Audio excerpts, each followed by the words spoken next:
Thank you so much for inviting me. Thank you so much for inviting me, Mr. Greco Bilgueta. Napakagwapo mo talaga in person. Yeah, buddy. At si Big Boy, Butch Belgica, sir.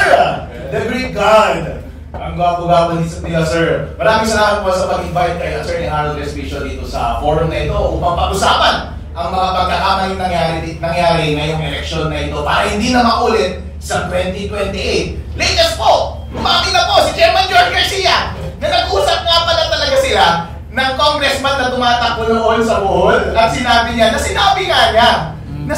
kailangan mo ng 300 million pesos para manalo. Pero sabi ni Chairman George Garcia, na-misunderstood daw siya. Sir, hindi nga. Kasi kapag papakinggan mo, kailangan mo ng 300 million pesos para manalo. Parang extortion eh.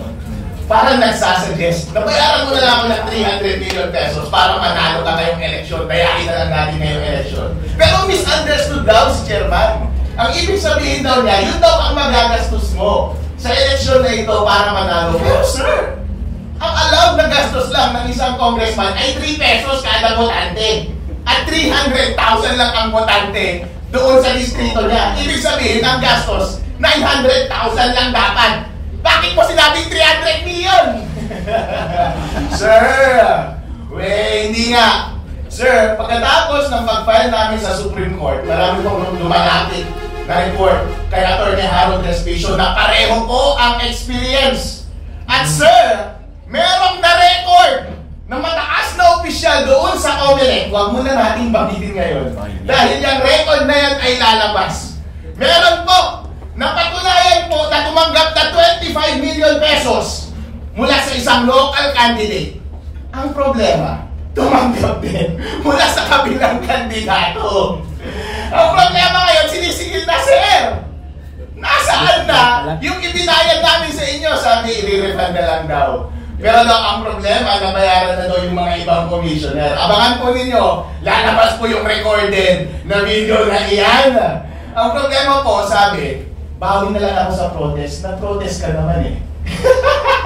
Kaya pala nagkabali-baliktaran na yung resulta ng eleksyon ngayon. May nanalo, nakasingil na yung nagbayad, pero babalik na rin sa uli para mabayaran din yung kabila. Wow!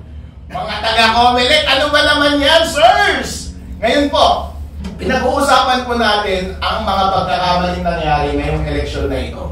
Kung titignan po natin itong context na ito, mga aligasyon na pambabayad sa COMELEC at doon sa obserba mismo doon sa ground na irregularity sa pagpapatakbo ng eleksyon, everything comes together. Ang una pong obserbasyon ay yung maling paggamit ng software. Ang sabi po ng batas, ang software na dapat tatakbo sa makina ay yun ang ma-audit.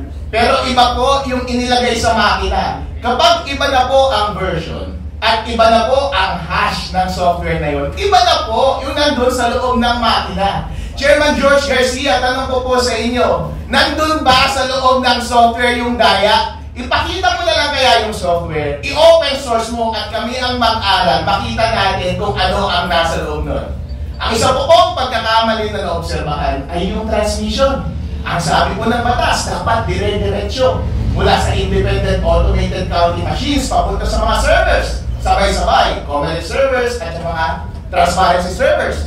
Para nga naman kapag nandaya ang COMELEC, huli ka agad ng mga transparency server. Pero inamin mismo ni Chairman George Garcia, kinokulit pala nila bago magpadala doon sa mga transparency server at pinapadala nila cumulative every 15 minutes. Anong ibig sabihin po nito? Na manipulate po yung data mula sa mga automated counting machines bago pumunta sa mga server. Labag po yan sa batas, illegal po yan. At yun po yung dahilan kaya pinapalisbar natin si Chairman George Garcia at mga commissioner. Yun po ang dahilan kaya nananawagan tayo sa National Bureau of Investigation para investigahan ang kanilang illegal na paggamit ng software, illegal na paggamit ng computer equipment na nag-interfere sa ating election process dahil yan po ay krimen. Yan po ay paglabag sa batas ng eleksyon. At kayo mga commissioner, kayo ang responsible ng pag-implement yan. Dapat po kayong makulong. Ngayon po, itong suggestion ng grupo ni Mr. Greco Bilgueta na gumawa ng manual counting alongside sa automated counting machines at gumamit ng blockchain para secure yung transmission at ma-maintain yung integrity ng data. Consistent po yan para maiwasan itong mga nangyari na daya na ito. Ang una po kasing daya na pwedeng mangyari at pinakamadaling gawin ay yung na-observa natin na itatanim na mismo sa software yung daya.